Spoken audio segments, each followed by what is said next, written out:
The Discovery. The submersible deep explorer descended through the darkness of the Pacific Ocean. Dr. Maya Ross pressed her face against the viewing port, watching the depth meter climb past 3,000 feet. Her heart raced with excitement. After months of planning, they were finally here. "Maya, look at these readings," called Dr. Peterson from his station. "The sonar is picking up massive structures down there. This isn't natural." Maya moved to the control panel. The green lines on the screen showed something incredible. A vast complex of tunnels and chambers carved into the ocean floor. The structures stretched for miles beneath the seafloor. "How old do you think it is?" asked Peterson. "The rock formations suggest at least 3,000 years," Maya replied. "Maybe older." Their third team member, Dr. Garcia, looked up from his instruments. "I'm getting strange energy readings. Something down there is still active." Maya felt a chill run down her spine. Active technology after 3,000 years. What civilization could build something like that? The submersible touched down on a ledge near the largest tunnel entrance. Through the viewing port, Maya could see carved symbols covering the tunnel walls. Some looked almost human, but others were completely alien. "We're going in," Maya announced, guiding the submersible into the tunnel. The tunnel was huge, big enough for their submarine to move freely. Ancient lights flickered along the walls, somehow still working after all these centuries. The water was crystal clear, as if it had been filtered by some unknown process. "Maya, you need to see this," Garcia called out, his voice tight with excitement. On the sonar screen, a large chamber appeared ahead. But there was something else, a heat signature, something alive. Maya's hands trembled as she steered toward the chamber. They emerged into a vast circular room with a domed ceiling. Ancient murals covered every surface, but Maya's attention was drawn to the center of the room. There, collapsed beside a massive sealed door, lay the most extraordinary creature she had ever seen. It looked like a wolf, but it was the size of a small horse. Its fur was silver white, marked with glowing blue scars that pulsed weakly. The creature's breathing was shallow and labored. It was clearly dying. "What is that thing?" Peterson whispered. Maya stared at the creature.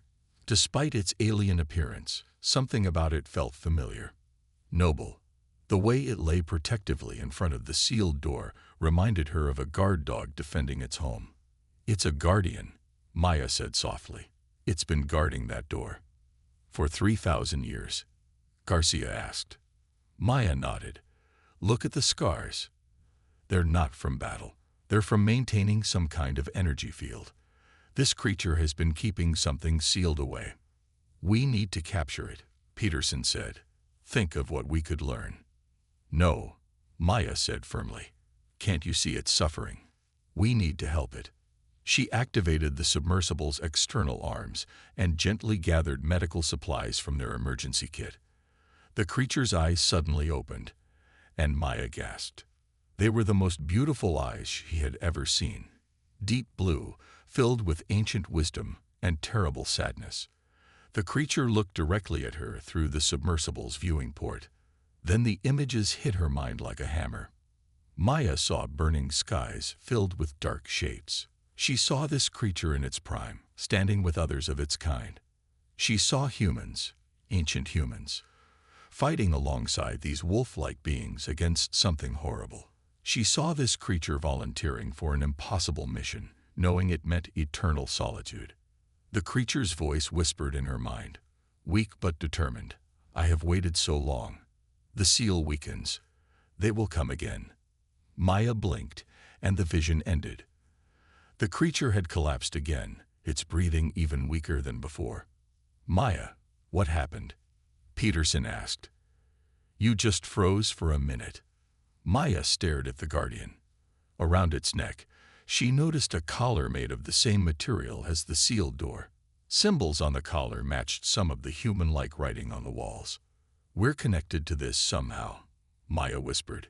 "Humans and these creatures. We worked together before." Garcia checked his instruments. "The energy readings are getting stronger. Whatever's behind that door, it's responding to our presence. Maya made her decision. You two return to the surface.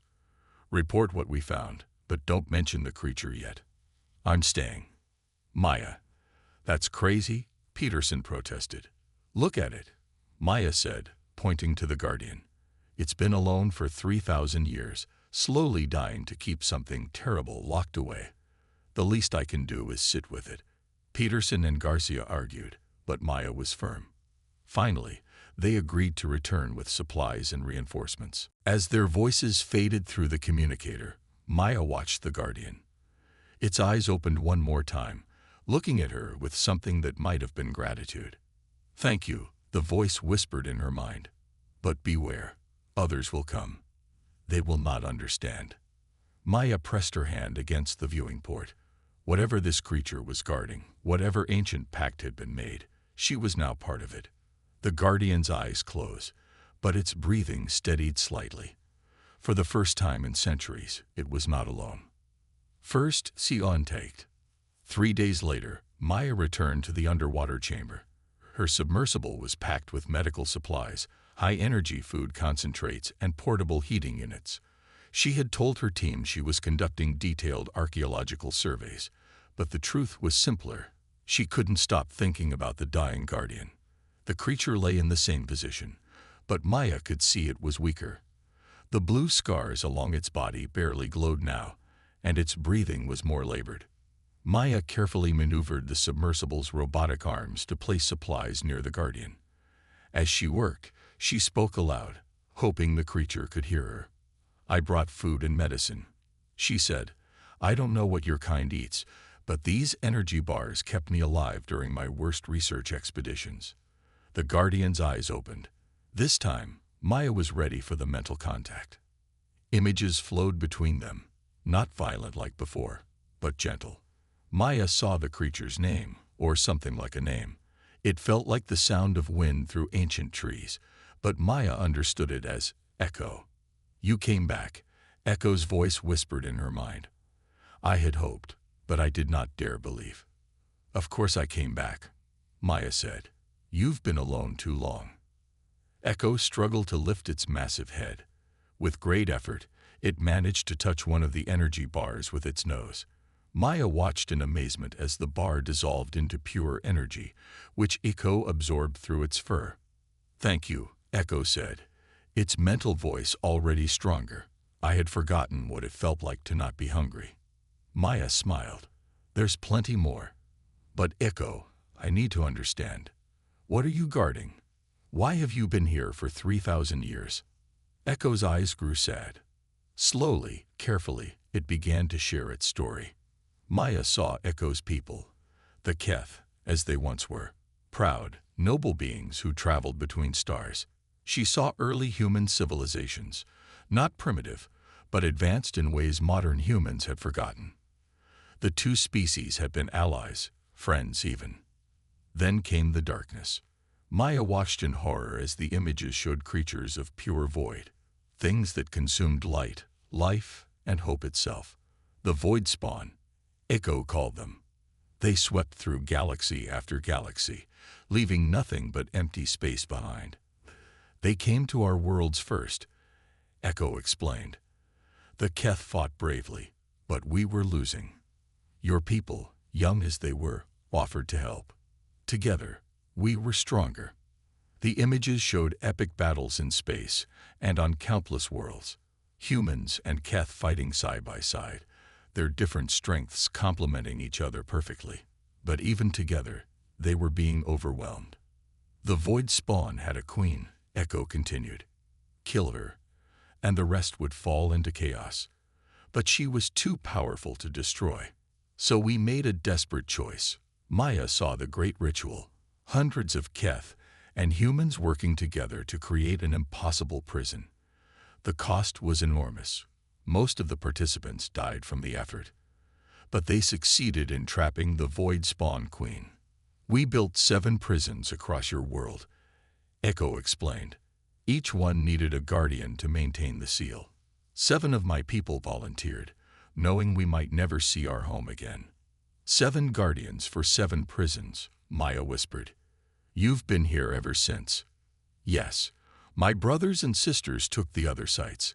We have maintained the vigil for 3 millennia, keeping the Void Spawn Queen and her spawn locked away." Maya felt a chill. Her spawn. There are more of them. The Queen laid eggs before we captured her. They sleep in the prison with her, waiting for the seals to weaken. When that happens, Echo didn't need to finish. Maya could see the horror in the creature's memories. Entire worlds consumed, turned into empty husks floating in space. "The seals are weakening, aren't they?" Maya asked. "That's why you're dying. The seals require constant energy to maintain. For 3,000 years, we have fed them with our life force. But we are old now, and tired. The seals grow weak as we grow weak." Maya stared at the massive door Echo guarded. Behind it was something that could destroy all life in the galaxy, and this noble creature had been slowly sacrificing itself to keep it contained. "There has to be another way," Maya said. "Some way to strengthen the seals without killing you." Echo's mental voice grew urgent. "There is. The seals were designed for both our peoples to maintain together. But when the Great War ended, your people forgot. They turned to other concerns, and we did not wish to burden them with our vigil." "You mean humans were supposed to help guard the prisons?" "Yes. The seals need both Keth energy and human will to function properly. Alone, we can maintain them, but it slowly kills us. Together, both species would thrive." Maya's mind raced. If this was true, then humanity had abandoned its cosmic responsibility 3,000 years ago, leaving the Keth to slowly die maintaining the prisons alone. "Echo, I can help. Tell me what to do." "It is dangerous. The bonding process could kill you, and others of your kind will not understand. They will see only a chance to study us, to take our technology." As if summoned by Echo's words, Maya's communicator crackled to life. "Maya, this is Peterson. We're coming down with a full research team. The university wants a complete survey of the site, and the military is very interested in those energy readings." Maya's blood ran cold. Military involvement meant they would want to weaponize whatever they found. They would see Echo as a test subject, and the sealed chamber as something to break open and study. "Echo, we have to get you stronger, fast. My people are coming, and not all of them will be friendly." "Then we must begin the bonding now," Echo said urgently.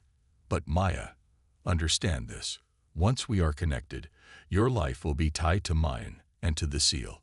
You will no longer be fully human." Maya looked at the sealed door, thinking of the horrors contained behind it. Then she looked at Echo, who had sacrificed everything to protect a world that had forgotten him. "I understand," she said. "Tell me what to do." Echo struggled to stand, its massive form still magnificent despite its weakness. "Place your hand on the viewing port, open your mind to mine, and prepare yourself. We are about to become something new." Maya pressed her palm against the cold glass. Echo placed its massive paw on the other side, and their eyes met. The bonding began. Maya felt Echo's life force flowing into her, and hers into him. 3,000 years of loneliness, duty, and sacrifice flooded through her mind, but also strength, purpose, and an unshakable determination to protect all life. When it was over, Maya gasped. She could feel Echo's presence in her mind like a warm, comforting light, and Echo stood straighter, his scars glowing brighter than she had ever seen them. "We are bound now," Echo said, his mental voice strong and clear. "Guardian partners, as it was meant to be."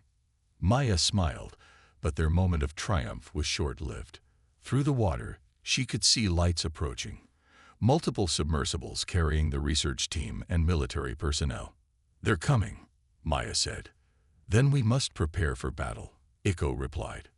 "Not all humans will understand what we have done, and some may try to break the seal out of curiosity or greed." Maya nodded grimly. She was no longer just a marine archaeologist. She was a guardian now, bonded to an ancient protector, responsible for keeping cosmic horrors locked away. The real challenge was just beginning. The threat Revel. The first submersible to arrive carried General Kane, a stern man with cold gray eyes who had built his career on turning discoveries into weapons. Maya watched through her viewing port as his military submarine positioned itself near the chamber entrance. "Dr. Ross," Kane's voice crackled through the communicator. "You will surface immediately. This site is now under military jurisdiction." Maya exchanged a glance with Echo, who had positioned himself protectively in front of the sealed door. The bonding had changed them both. Maya could feel Echo's thoughts as clearly as her own, and she knew he could sense her determination. "They will not listen to reason," Echo warned. "I have seen this pattern before in many species. They will see only power to be claimed."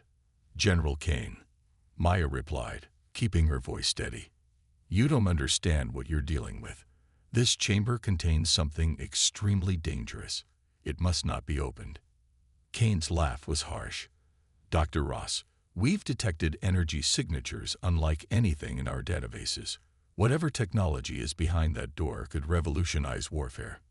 You will move aside, or we will move you." Two more military submarines descended into the chamber, carrying drilling equipment and scanning devices. Maya's heart sank as she watched them deploy around the sealed door. Dr. Peterson's voice joined the conversation. "Maya, what's gotten into you? This is the discovery of the century. That creature could teach us about alien biology, and whatever's in that chamber could advance human technology by centuries." "Peterson, listen to me," Maya pleaded. "This isn't just alien technology. It's a prison. What's sealed inside will destroy everything if it gets out." "Nonsense," Kane interrupted. "Our scanners show massive energy readings but no life signs. It's obviously some kind of power source or database." Maya felt Echo's alarm spike in her mind. The general scanners were already weakening the ancient seals. Each scan sent painful vibrations through Echo's body as the prison walls strained to contain what lay within. "The seal cannot withstand much more of this," Echo warned. "Their primitive technology is disrupting the energy patterns we spent millennia perfecting." Maya tried one more time. "General, I'm begging you. Give me time to explain. I have proof that humans and these aliens once worked together. We have a responsibility here." "Your responsibility, Doctor, is to your own species," Kane replied coldly. "Stand down." The drilling began. Maya watched in horror as massive bore units attached to the sealed door. The ancient metal, which had withstood 3,000 years without a scratch, began to show stress fractures under the assault. Echo's pain flooded through their bond. The Guardian collapsed, his strength failing as the seal he had maintained for millennia started to break apart. "I cannot hold it much longer," Echo gasped mentally. "Maya, you must get away from here. When the seal breaks—" "I'm not leaving you," Maya said firmly. She activated her submersible's external cameras and began recording everything. If they survived this, someone needed to know what really happened. The drilling continued for hours. Maya watched the sealed door develop a network of cracks. Through their bond, she could feel Echo fighting with everything he had left, pouring his life force into maintaining what remained of the prison. Then Maya saw something that made her blood freeze. A thin, dark tendril seeped through one of the cracks. It looked like smoke at first, but Maya could see it had substance. It moved with purpose, reaching toward the nearest military submarine. "General," Maya shouted into her communicator. "Stop drilling. Something's coming out." Kane's response was cut short as the tendril touched his submarine's hull. The metal began to corrode instantly, and Maya heard screams through the communication channel. More tendrils emerged from the growing cracks. They reached toward anything that showed signs of life, and wherever they touched, that life was drained away. The military personnel in the affected submarines stopped screaming. They stopped moving entirely. "What's happening to my men?"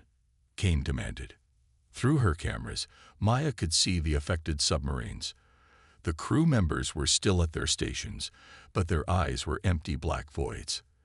They moved with jerky, unnatural motions, like puppets controlled by an invisible hand.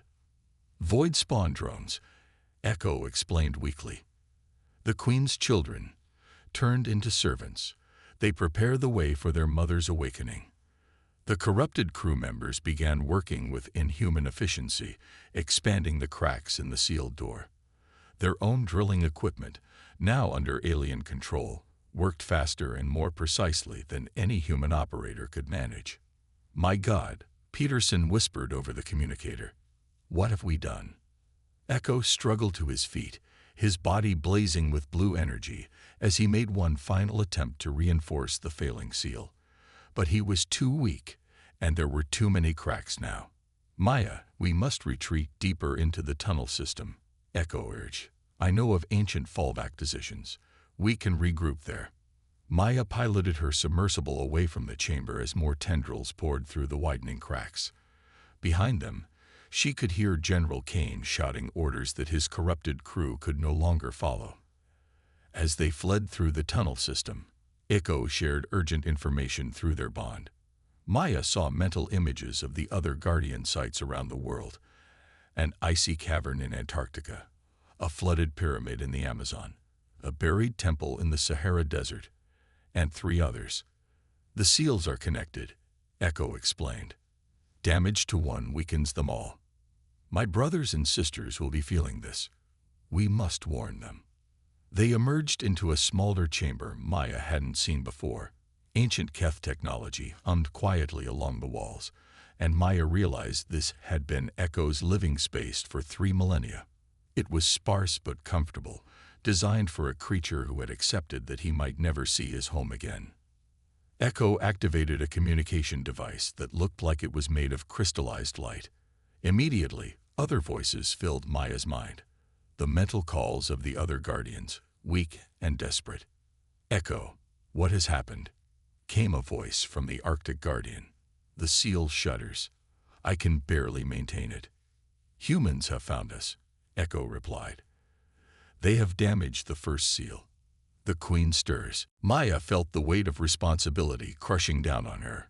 Because of her species' ignorance and greed, the cosmic horror they had helped imprison 3,000 years ago was beginning to wake up. Through the communication device, she could hear the other Guardians reporting similar problems. Military forces were investigating the energy signatures at their sites too. Humanity was about to make the same mistake 6 more times. "We need human partners at each site," Echo said urgently. "The ancient bonds must be renewed, or all 7 seals will fail." Maya stared at the communication device, seeing the locations of the other Guardian sites displayed in her mind. 6 more places where dying alien Guardians waited alone, where human ignorance was about to unleash cosmic horror. "Echo," she said, "we have to stop them. All of them." "Yes," Echo agreed. "But first, we must survive what comes next. The Queen is waking, and she will send more than just tendrils to test her prison." As if summoned by his words, Maya's sonar detected something massive moving in the flooded chamber they had just left. Something much larger than the tendrils, and growing bigger by the minute. The real battle was about to begin. The Ancient Alliance. Maya stared at the communication device as urgent messages flooded in from the other Guardians. Each voice was weaker than the last, and each brought worse news. "The ice above me cracks," reported the Antarctic Guardian. "Human machines break through. I cannot hold much longer." "They have found the pyramid," came the voice from the Amazon. "The water rises, but so do the shadows within." Echo's mental voice was grim as he translated for Maya. "We have perhaps hours before the other seals begin to fail. Once 3 seals are broken, the Queen will have enough power to shatter the remaining 4 herself. Then we have to get to those sites," Maya said. "We have to find humans willing to bond with the other Guardians." "The bonding ritual is dangerous," Echo warned. "Not all humans can survive it. And we would need to teach them everything in minutes that took us days to accomplish." Maya felt Echo's memories flowing through their bond. The careful preparation, the gradual building of trust, the slow merging of their life forces. They had been lucky to have time. The others wouldn't. There is another way, Echo said quietly. An ancient emergency protocol. If the primary guardians are failing, new bonds can be formed instantly, but the cost is enormous. What kind of cost? The human partners would need to sacrifice their remaining natural lifespan. They would become something new, no longer fully human, but not Keth either. Immortal guardians, bound to the seals forever. Maya absorbed this information. And the Keth guardians. We would be healed and strengthened, able to maintain the seals indefinitely. But your people, they would never be able to return to their old lives. Through the communication device, Maya could hear the other guardians reporting more breaches. The Antarctic seal had developed its first crack. The Amazon pyramid was flooding with something darker than water. Echo. Contact the surface. I need to speak to someone in authority, someone who might listen. Echo activated another part of the ancient technology. Maya was amazed when her submersible's communicator crackled to life with a clear signal reaching the surface research vessels. This is Dr. Maya Ross. She broadcast on all frequencies. I need to speak with someone from the Global Defense Council immediately. Static filled the channel for several minutes before a new voice responded. Dr. Ross, this is Admiral Thompson, Pacific Fleet Command. We've been monitoring the situation. What exactly are we dealing with down there? Maya took a deep breath. Admiral, what I'm about to tell you will sound impossible, but lives depend on you believing me. 3,000 years ago, humanity formed an alliance with an alien race called the Keth. Together, we imprisoned cosmic entities that could destroy all life in the galaxy. Dr. Ross, your psychological evaluation suggests you may be experiencing stress-related. Admiral, Maya interrupted. Right now, similar energy signatures are appearing at 6 other locations worldwide. Antarctic Research Station Alpha 7, the Amazon Archaeological Site, the Sahara Excavation, and 3 others. At each location, you'll find the same thing. A dying alien guardian protecting a sealed chamber. There was silence on the channel. Maya could imagine the Admiral checking with his intelligence officers, confirming that energy signatures had indeed appeared at those exact locations. Continue, Doctor, the Admiral said quietly. The seals are failing because the alien guardians are dying. They've been alone for 3,000 years, slowly sacrificing their lives to keep these prisons intact. Humanity was supposed to help them, but we forgot our responsibility. Through their bond, Maya felt Echo's approval. She was explaining it correctly. What do you need from me, Dr. Ross? I need you to contact each of those sites. Find one person at each location. Someone brave, someone willing to sacrifice everything for humanity's survival. They need to bond with the alien guardians before the seals fail completely. And if they refuse? Maya looked at Echo, who was monitoring the other guardians' communications. His expression was grave. Then the entities imprisoned in those chambers will break free and consume every living thing in the galaxy, starting with Earth.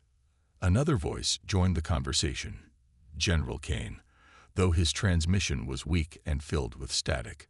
Admiral, this woman has been compromised. The creature here has obviously affected her mind. We should. Kane's transmission cut off abruptly. Through the water, Maya could see a faint glow coming from the main chamber, the sickly light of void spawn energy. The first drone is fully formed, Echo reported. It carries a fragment of the Queen's consciousness. Soon it will begin seeking other humans to corrupt.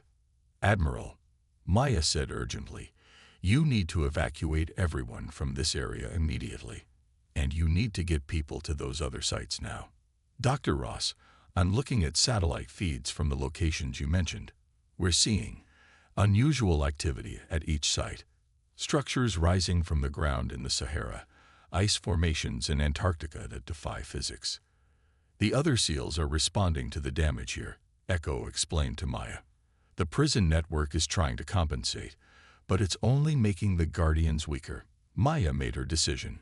Admiral, I'm transmitting the exact coordinates of the 6 remaining sites. You need to find Dr. James Wright at the Antarctic Station. He's a xenorchaeologist. He'll understand. In the Amazon, look for Dr. Lisa Chen. She specializes in ancient civilizations. The Sahara site should have Dr. Tom Miller. How you know these people will be there? Maya smiled grimly. Because they're the kind of people who would dedicate their lives to understanding the unknown, just like I did. They're already at those sites because something called them there, even if they don't understand what. Through Echo's connection to the other Guardians, Maya could sense the truth of her words. Each Guardian had been subtly influencing nearby humans for years, drawing researchers and scientists to their locations, not to exploit them, but in desperate hope that one day the right person would arrive to renew the ancient alliance. Admiral, time is running out. The people I've named are humanity's best hope. Tell them what I've told you. Show them this transmission, and pray they have the courage to make the choice I made. Maya, Echo's voice was urgent in her mind. Something comes. The drone has found us. Through the water, Maya could see a dark shape approaching their hiding place. It moved wrong. Sometimes like a corrupted human, sometimes like something that had never been alive at all. I have to go, Admiral. Get to those sites. Save my species. Maya cut the transmission and turned to Echo. Can we fight it? Not here. The chamber is too small, and the drone carries void spawn essence. If it touches you, I know. I've seen what happens. Maya piloted her submersible toward another tunnel exit. Where can we go? To the surface. If we're going to save the other Guardians, we need to reach them directly. The communication device has limited range for the bonding ritual. As they fled through the ancient tunnels, Maya felt Echo sharing his remaining strength with her. The bonding had made them partners, but now they were becoming something more. A true fusion of human determination and Keth wisdom. Behind them, the drone's twisted voice echoed through the water, speaking in a language that hurt to hear. It was calling to its queen, reporting on the escaped Guardian and his human partner. She knows about us now, Echo said. The queen will send her full attention to stopping us before we can reach the others. Maya gritted her teeth and pushed her submersible to maximum speed. Then we better move fast. They broke the surface as the sun was setting, Maya's submersible breaching in a spray of foam.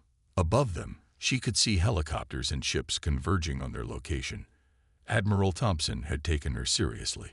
But in the distance, she could also see storm clouds forming in impossible patterns, and the water around them was starting to turn an unnatural shade of black. The queen was waking up, and she was angry. Maya, Echo said as they transferred to a waiting helicopter, are you ready to save the world? Maya looked at her hands, which now glowed faintly with the same blue energy as Echo's scars. She was no longer fully human, but she had never felt more human in her life. Let's go find the others, she said. The Enilu Guardians. The helicopter raced through the night sky as Maya and Echo coordinated the global rescue mission. Admiral Thompson had mobilized every available aircraft, and Maya watched through the window as military transports headed toward each of the 6 remaining Guardian sites. The Antarctic seal fails first, Echo reported, his consciousness linked to his fellow Guardians. We must reach Dr. Wright before the ice gives way completely. Maya spoke into her headset. Admiral, status report on Antarctica. Dr. Wright is standing by, but he thinks we're all insane. The ice around the research station is cracking in geometric patterns, and something is moving underneath.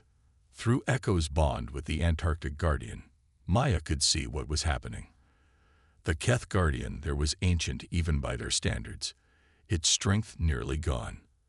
Ice and snow swirled around it as it made one final attempt to hold the seal together. Put me through to Dr. Wright, Maya demanded. A new voice crackled through the communicator. Older, skeptical, but with an underlying curiosity that gave Maya hope. Dr. Ross, I've heard your story, and frankly, it sounds like science fiction. You want me to believe there's an alien creature under the ice that's been protecting us for 3,000 years. Dr. Wright, look around you. Does anything you're seeing fit conventional science? There was a pause. The ice formations are unprecedented, and the energy readings suggest something massive below the station. Maya felt Echo's approval as the Antarctic Guardian made contact with Dr. Wright's mind. She heard Wright gasp over the communicator. "My God," Wright whispered. "It's real. It's been alone down here for. I can feel its pain." "He has the heart for it," Echo confirmed. "The Antarctic Guardian chooses him." Maya watched through the helicopter window as similar scenes played out around the world. In the Amazon, Dr. Lisa Chen was descending into a flooded pyramid where ancient lights flickered beneath the water. In the Sahara, Dr. Tom Miller stood before a temple that had risen from the sand, its guardian calling to him across the desert wind. One by one, the bondings began. Maya felt each connection form through Echo's link to the Guardian network. Dr. Wright's transformation as he merged with the Ice Guardian, his human determination joining with millennia of patient endurance. Dr. Chen's bond with the Jungle Guardian, her scientific mind expanding to encompass cosmic knowledge. Dr. Miller's fusion with the Desert Guardian, his adventurous spirit awakening to ancient purpose. At the 3 remaining sites, the process continued. Each new Guardian pair blazed to life like stars being born, their combined energy flowing into the weakening seals. "It is working," Echo said with joy. "The network strengthens." But Maya felt his concern. "What is it?" "The original seal, our seal, remains broken. The Queen has grown too strong. She requires all 7 Guardian pairs to contain her now." Through the helicopter's radio, Maya heard reports from the underwater site. The Void Spawn Queen was emerging from her broken prison, and her presence was corrupting everything around her. Ships were fleeing the area as the ocean itself began to turn black. "Admiral," Maya said, "we need to return to the original site. All of us." "Dr. Ross, that area is a dead zone now. Nothing living can survive there." Maya looked at Echo, whose silver fur was blazing with renewed energy from the restored Guardian network. "We're not just living anymore, Admiral. We're Guardians." The flight back to the Pacific site took hours, but Maya could feel the other Guardian pairs traveling to meet them. Dr. Wright and the Ice Guardian crossed the frozen wasteland of Antarctica. Dr. Chen and the Jungle Guardian emerged from the Amazon's depths. Dr. Miller and the Desert Guardian rode through sandstorms that bent around them like living things. When they arrived at the site, Maya saw the true scope of the disaster. The ocean for miles around had turned black as void. In the center, something vast moved beneath the surface. The Void Spawn Queen, testing her freedom after 3 millennia of imprisonment. "She is magnificent and terrible," Echo observed, "as we knew she would be." Maya's submersible descended into the corrupted water, followed by the other Guardian pairs in their own vessels. The water around them should have killed them instantly, but their Guardian bonds protected them, creating bubbles of life in the sea of death. They met in the original chamber, now transformed into something from a nightmare. The walls pulsed with dark energy, and tendrils of void stuff writhed in the water. At the center, the broken seal gaped like a wound in reality. "Together," Echo said, his mental voice reaching all 7 Guardian pairs, as it was meant to be from the beginning. Maya felt the other humans through the Guardian network. Wright's steady determination, Chen's fierce intelligence, Miller's unshakable courage, and the others whose names she had never learned, but whose spirits shone like beacons in the darkness. The 7 Guardian pairs joined hands around the broken seal. Human and Keth, working as one, their combined life forces creating a barrier of pure will and ancient power. The Void Spawn Queen rose from the depths to challenge them. She was beautiful in the way that black holes are beautiful, a perfect absence that drew the eye and promised oblivion. Her voice was the sound of stars dying, and her presence made reality itself shiver. "You cannot hold me," she whispered in their minds. "I have tasted freedom. I will consume your little world and use it as a stepping stone to devour the galaxy." "No," Maya said, speaking for all 7 Guardian pairs. "You will not." The battle was not fought with weapons or technology. It was a battle of will and sacrifice. The guardian pairs poured their life forces into a new seal, one that would never break, never weaken. But the cost was everything they had been. Maya felt her human form dissolving, merging completely with Echo's essence. Around her, the other humans underwent the same transformation. They became beings of pure purpose, immortal guardians bound to their cosmic duty. The Void Spawn Queen fought desperately, but she could not break free from the combined will of 8 species working as one. The new seal wrapped around her like chains of crystallized determination, dragging her back into a prison that would hold her until the end of time. When it was over, Maya stood in the restored chamber, looking at her new form. She was still herself, but more than herself. Human memories and emotions combined with Keth wisdom and strength. Echo was there too, healed and whole, no longer separate from her but part of a greater being. Around her, the other guardian pairs stood ready, 7 points of light in the darkness, protectors of all life in the galaxy. "It is done," Echo's voice said, though now it was her voice too. "The Void Spawn Queen sleeps forever, and we are here to ensure she never wakes." Maya looked up through the water toward the surface, where she knew Admiral Thompson and the other humans waited for word of their fate. She could return to them, try to explain what had happened, but she knew they would not understand. Humanity had its own path to follow, its own destiny among the stars. "Will we see them again?" Maya asked. "When they are ready," Echo replied. "When they reach for the stars and discover they are not alone. We will be here, watching and protecting, as guardians should." Maya smiled and took her place at the eternal vigil. She had found her purpose at last, not as a human studying the past, but as something new, protecting the future. The cosmos was vast and full of dangers, but it was also full of hope. And as long as the guardians watched, that hope would never die. In the depths of the ocean, 7 lights burned steadily, and the galaxy was safe. The end.